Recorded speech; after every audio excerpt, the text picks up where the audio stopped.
Good afternoon. I'm Dryden Pence, and today is April the 2nd, 2020.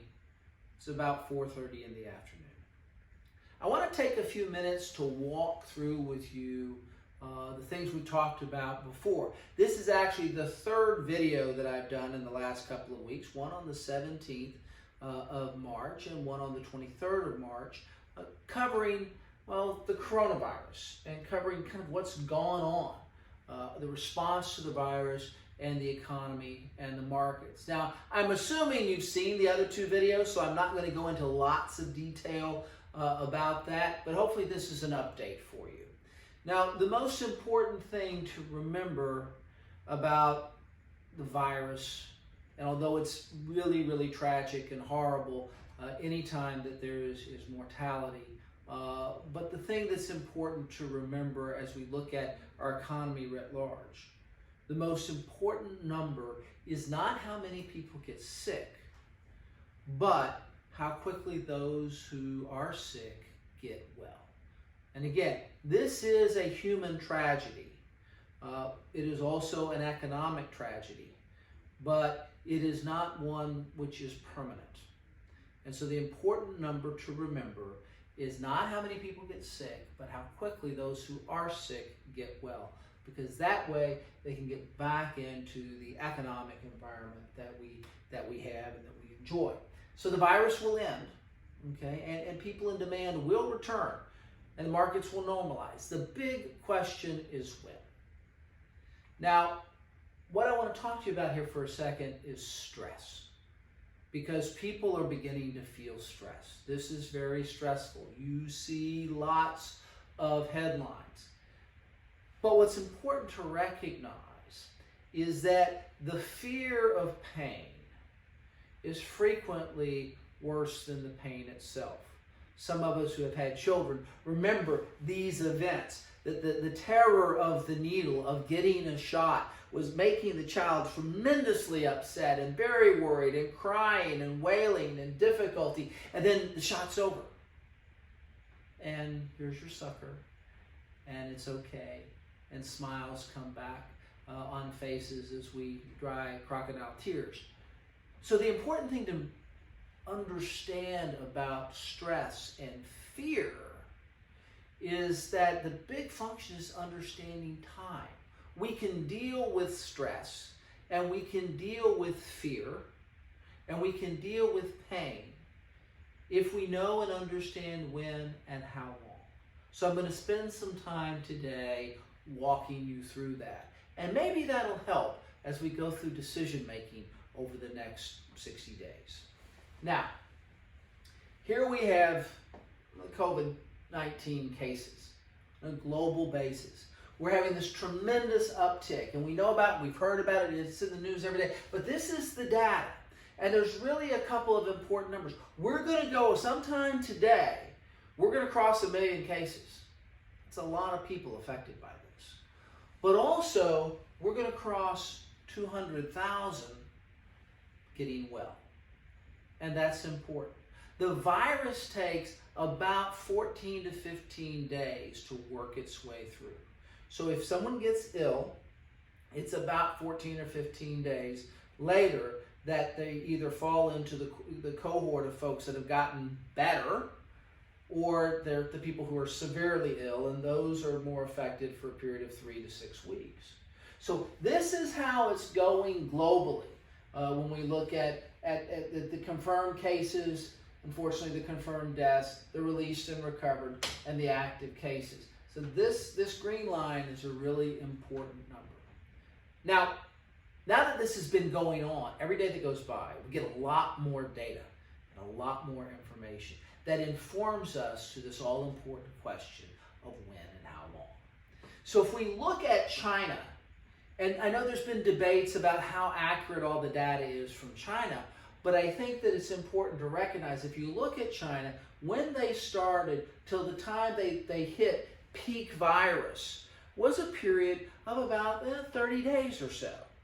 So from the time they really started coming forth and saying, yeah, we got a real problem and we're tracking, it was about 30 days till they hit peak virus. Now, what's important from this peak virus outbreak it was about 15 days later that they hit the crossover point. And I want you to remember that. That's very important, the crossover point. And that's the moment where more people are getting better than are getting sick. The crossover point. And then about 30 days after that, you reach the point where China is now pretty much back on track. About 90+% of their industrial capacity, their major industries, are back fully functioning. This is very important. And also, I want you to remember, I'll come back to this in a little bit. Remember, most of the issues in China were in Wuhan and Hubei province. So it's very important to remember that. I'll get back to that in just a second. But so remember this: peak outbreak, crossover point, and then recovery period. So we had this data from China, and now we look to South Korea. South Korea did a very good job of trying to get in front of this, but when they began to start having this thing take off, it took them a shorter period of time. It's probably roughly about 28 days to where they got to this peak outbreak moment, right? And then about 15 days later, they reached the crossover point. I've been showing you this slide now for several days, and now they're in this moment where they've reached the point where more people are getting better than are getting sick. So now we have two big data points that verify each other, the time frame that this goes on. So it's very important to recognize that. Now let's move on and let's look at Italy. Italy's having a little different set of circumstances, okay? And part of this has to do with the age of people in Italy. Part of this has to do with how the virus got transmitted into Italy. Part of this has to do with the fact of just how the Italian society is ordered.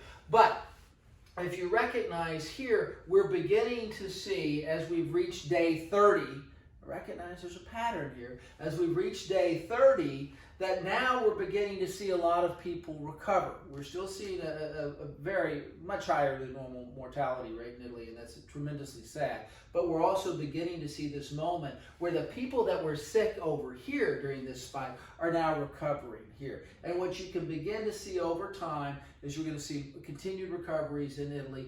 We don't know if this is leveling off yet, but I will say that over the last day or two, the number of new cases in Italy seems to be stabilizing. So we'll see, and when I talk to you again in another week or so, we'll look and see how this has worked out.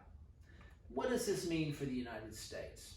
Certainly, if you recognize that this is the United States, you can see the spike we have in cases. And I don't want to sugarcoat this for anybody. This is going to get worse before it gets better. We are not at peak outbreak yet. This is going to get worse before it gets better. And I'll talk to you a little bit about why in just a second. But I do want you to recognize that you have experience going on throughout the rest of the world. This is a daytime series, right? So at day 71, 72, China's pretty much recovered. Korea is pretty much on its way back here, and then we're beginning to see these patterns emerge in the other countries based on the number of days from since they had a day with 100+ cases. Obviously, you can see the United States is peaking up tremendously, but I want you to recognize, I'll show you this in a second, over half these cases are in New York and New Jersey. And it's important to know why such the peak. Why has this gone up so fast? The population density in New York City is very high. It's about 10,000 people per square kilometer. Folks are living right on top of each other. It's very hard to social distance in a high-rise. You're going through elevators and up and down. So you have all of these things. And remember, all these people were in great proximity to themselves early in last month. Well, now those cases are showing up. So New York City has a density population of 10,000 people per square kilometer. And then when you look at Hubei province, or you look at Wuhan in China, there was only 1,200 people per square kilometer. Although it was China, just not as densely populated. And in Korea, most of these cases were not in Seoul, where it's densely populated, but down in Daegu, where it's less. So this population density issue is part of what's spiking things so terrifically in New York. So we need to recognize if we're comparing these things that we have to compare them appropriately. So again, it really started getting serious early in March, and now we're beginning to see a tremendous spike in New York. We have not hit peak virus in New York, not yet. We're not exactly sure when that's going to occur, but that's an important number. And then you're going to begin to see now over the next few weeks or days, you're going to begin to see the level of recovery. Remember, you got to look at this, about a 14-day period, right? So now you're going to begin to see all the people that were sick on this part of the graph. A lot of them are going to get well over here. About 80% of them get well in 14 days. That's an important thing to see. So we expect to see this line begin to move up dramatically too. Now let's look at the rest of the country. Obviously, New York and New Jersey are certainly where the vast majority of the cases are. And those are the numbers we need to watch. That's kind of the worst case pattern for the United States. So those are the things we want to watch most carefully. There is some good news in all of this. First of all, we're now we've gotten our testing regimen up, where in the last 10 days of the month, we're beginning to see over 100,000 tests a day. That's important because as you begin to see 100,000 tests a day, about 20% of those tests turn up positive. And then from there, that's when you take a look at who's got it really bad, who really needs the help, who's going to be a severe case, and who's going to recover. So this testing regime gets very, very important. The more testing you get, the more cases you're going to get, because we're only testing people that are usually symptomatic, right? But now we're in a regime where much more data is available. So here's the thing to know. I talked to you about time. I talked to you about fear and stress and how it affects your decision-making process. And I've talked to you now, this is the third time I've said, our period of time of endurance is 60 to 90 days, the period of time that we're going to go through peak virus. And probably we're going to hit peak virus, at least in New York for sure. We should hit peak virus sometime in the month of April. We certainly hope that that's the case. And then we begin to see things subside and get better. So if the period of endurance here is 60 to 90 days, so let's kind of recognize how long we have to live with this challenge, then the important thing to know is well, we're already about 23 days through it. We're very close to 1/3 through this period of endurance. And that's important. Because somewhere in here, right, either in the month of April, maybe early May, but in the month of April, we're going to hit peak virus in New York City. And that's important because that's where it's going to affect the news cycle the most. That's going to begin to affect the decision-making process the most. That's going to begin to affect the economy the most. And those are the things that we're most concerned about as this thing works through. So you're going to have this case where we're going to peak in New York probably before we peak other places. And then the pattern from that is going to inform how we deal with the virus and the infection as it goes across the country. You're going to see variable speed outbreak, and you're going to see variable speed peak and variable speed crossover. So when we get to the period of time, whether it's May or June, where they begin to open the economy up more, it will probably occur regionally. It will probably occur, some areas will be allowed to go back to work sooner than others. And then long term, what we're probably going to see is where we move this moment where everybody is shut down, where we're quarantining everybody, to where we're just quarantining those who are most at risk, so we can focus our medical resources to those people who need it the most. So again, the important thing is to remember time.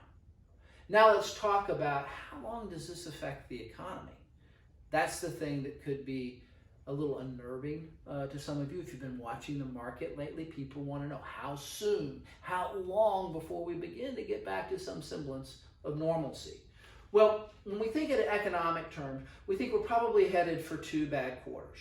We're going to have a difficult first quarter because the last half of March was when we began to put restrictions in place.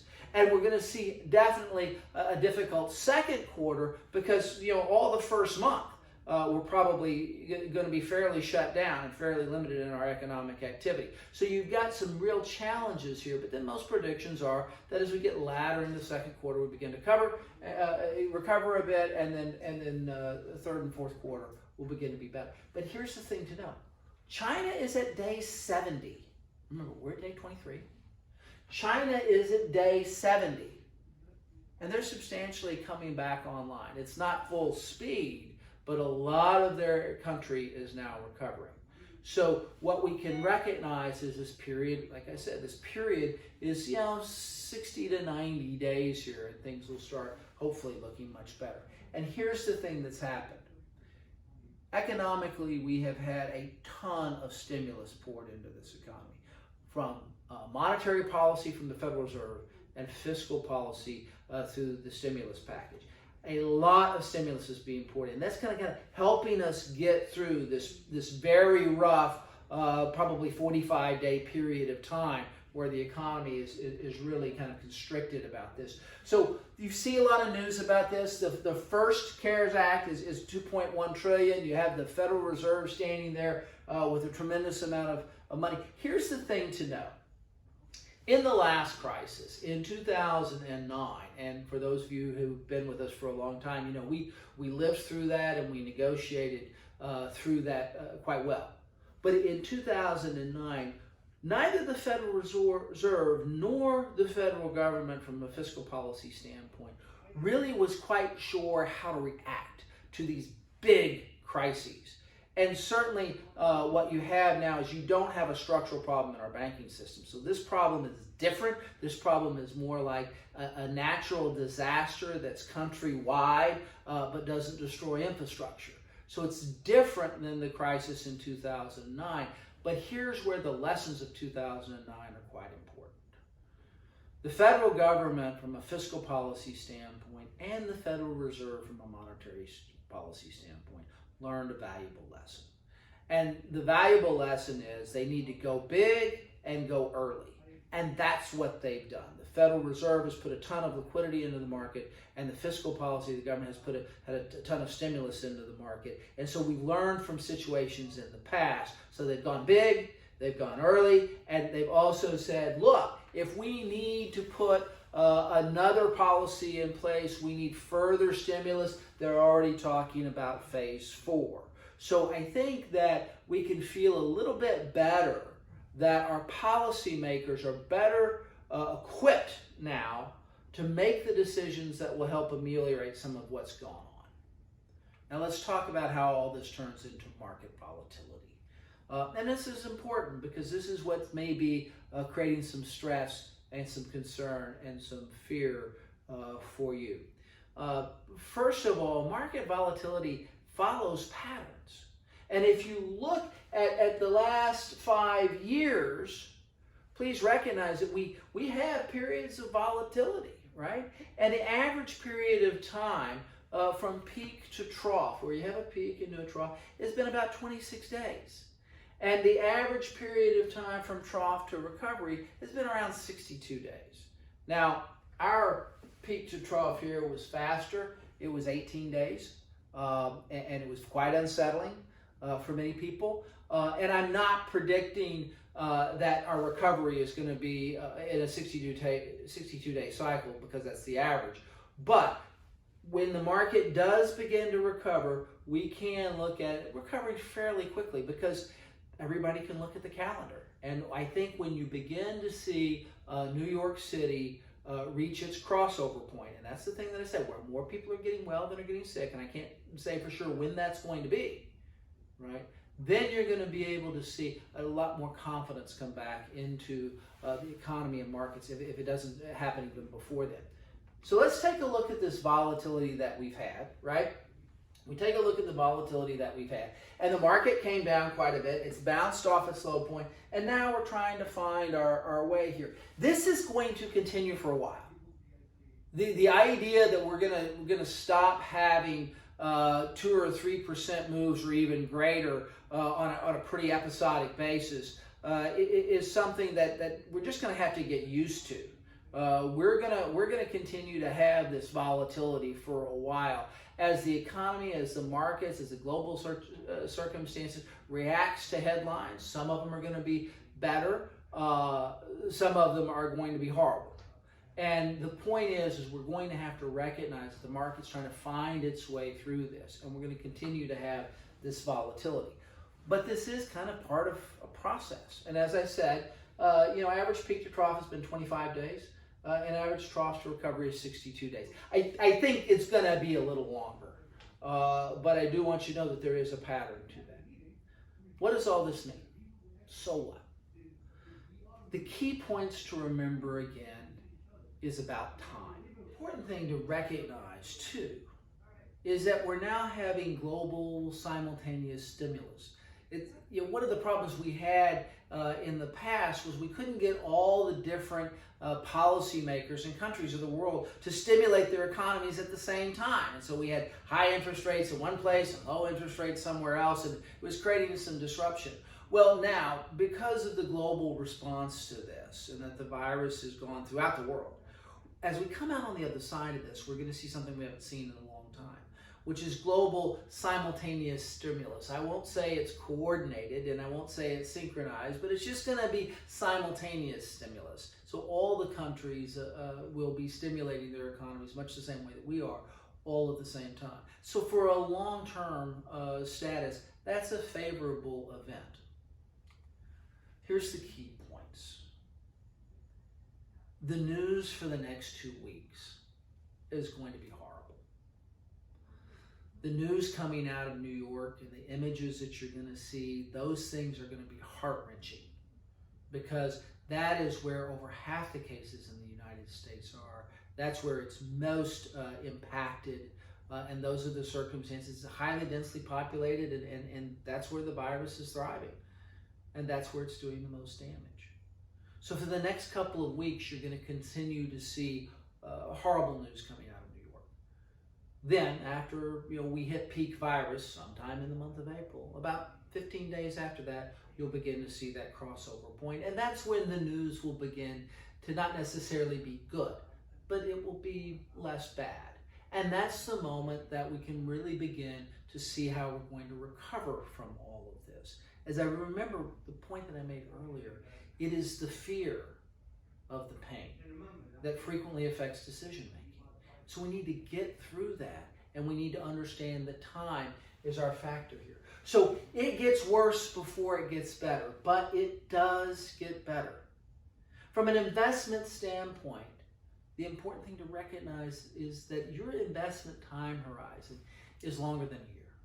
And if your investment time horizon is longer than a year, then we need to be focused on how do we come out of this? What do we do next? What are the opportunities ahead of us? And how do we take advantage of that? I mean, if you remember, if you go back to 2009, as we worked our way through the crisis then and came out on the other side of it, there were tremendous opportunities for those who stayed engaged, kept invested, and took great advantage of the recovery that we had. So what we're having right now is a sudden stop to the economy, albeit for very different reasons than we had in 2009. This is not a structural problem. As I said before, it's kind of like a natural disaster that has affected the entire country, but hasn't destroyed infrastructure. So we recover from these things fairly quickly.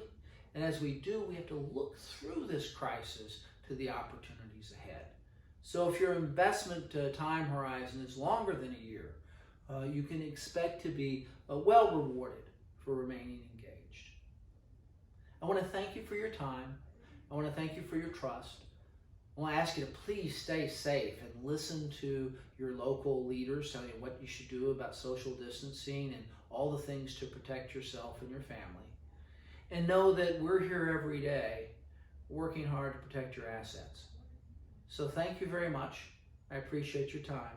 Stay safe.